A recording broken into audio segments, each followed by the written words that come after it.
We are officially in soccer season in the state of Ohio, and that means we are in season for Sidekicks as Chris Black joins us in studio. And Chris, let's begin. Last Friday, the traditional start of the high school soccer season with a handful of games. You were on the call for that Perrysburg-St. Francis matchup, and I think maybe some of us are looking at that game and saying the Knights are back, and Francis Stevens has got himself some talent this year on Bancroft Street. Yeah, and a true night game, too, two ways, because it ended up being pushed back because of weather. Both teams came out really well, though. It was a fun game to commentate, and they've had some great games the last 4 years. Fourth game for Coach Francis Stevens. Second game for Coach Jinsun, and I think it was a lot of fun, back and forth, right on the border early for Perrysburg, and then St. Francis ran away with it in the end.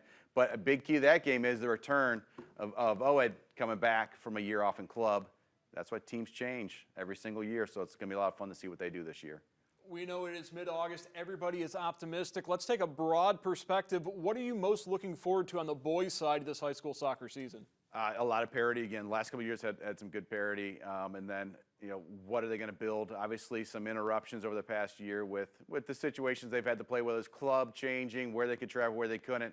And some nice runs from some teams last year in their club season getting extended. But it's going to come back to who's new, fresh faces, coaching-wise, a couple changes, not the merry-go-round as much as on the girls' side, but some things. I mean, I think you talk about Howard coming back. That's exciting. You get a player like that, and then see who has reloaded from all the seniors leaving. St. John's, a program that always leaves a ton of seniors. They had a hard time scoring last weekend against Southview, but they did get the shutout, which is important to me. Long story there, but that was exciting to see. Who else can make that next step? So a lot of things going on. Division I, Division III, change with Ottawa Hills. Brian Hannadell becoming the head coach there. To see what he can do there. Off to a great start with a good result against Anthony Wayne. But it's a long season for Ottawa Hills every year, so it's not just today. It's definitely tomorrow. And, oh, by the way, 90 days from now in the state tournament for them. No pressure, Brian. But then also second-year Chad Lilich down at Maumee Valley Country Day, another one that's changing. And they had their first night game, which was a lot of fun to see, bringing out the lights. Credit to Rob Conover, the rest of the people at Maumee Valley Country Day getting that done. So a lot to look forward to on the boys' side. That's just a quick glossing over it.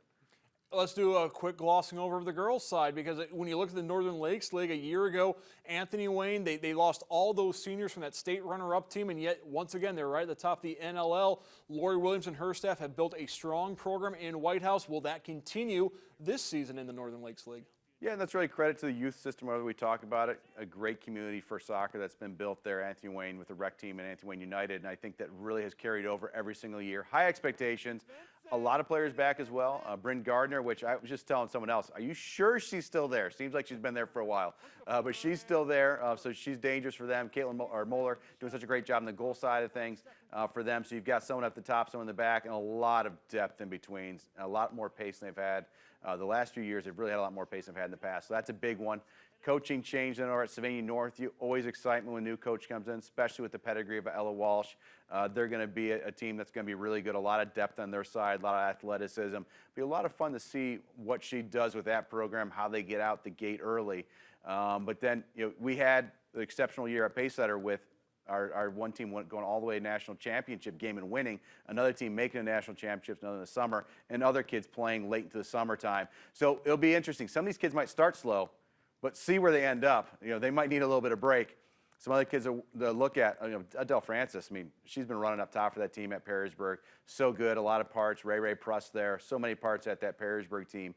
And then, what will happen over at Toledo St. Ursula with the last class that they graduated. So, I mean, it is a deep Northwest Ohio game. It's a lot of fun. It's hard to leave people out, but it'll be a lot of fun, and we'll work some people in as the season goes on, as Northwest Ohio puts their footprint on high school soccer over the first 2 weeks this year.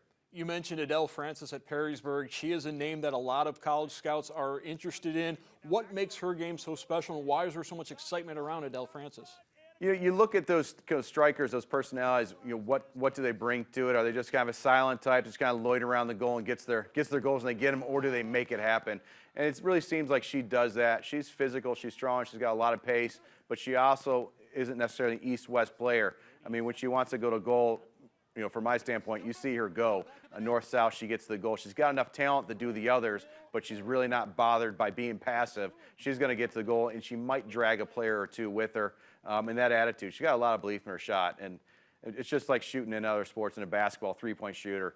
If you believe in your shot, you're going to do a lot better. I think that's one that she does a lot of things with the ball that we really don't expect on the high school side. You mentioned Pacesetter, the great summer they had, the national championship for the one youth team. You're involved with Pacesetter. There's a lot of exciting things going on even this weekend with Pacesetter. Yeah, early on, we're right into it. We've been on the field the last 2 weeks for training, but this weekend, going to the Riverhounds tournament, our 2012s up through our 08 top teams, ECNL and pre-ECNL teams, heading over, going to get the band back together for one weekend only. We'll see Danny Fisher out there, who's now the Director of Operations at the Riverhounds. So it'll be fun to get out there, compare ourselves to some of the best in the region again. And then the next weekend, almost the rest of the balance of our teams on up to the Reds Invitational from the Liverpool Soccer Club up in Michigan. So we're getting after it early. It's that battle early season, get the registration and get the kids in the field, get the uniforms. And then, oh, by the way, let's play some soccer games. So it's a lot of fun, and the kids are right into it right now. Well, make sure you say hello to Danny for all of us. We miss him back in Toledo. Certainly best wishes to Danny and his family as they move on to the next phase of their adventure. Chris, thanks for joining us. We'll see you again next week on Sidekicks.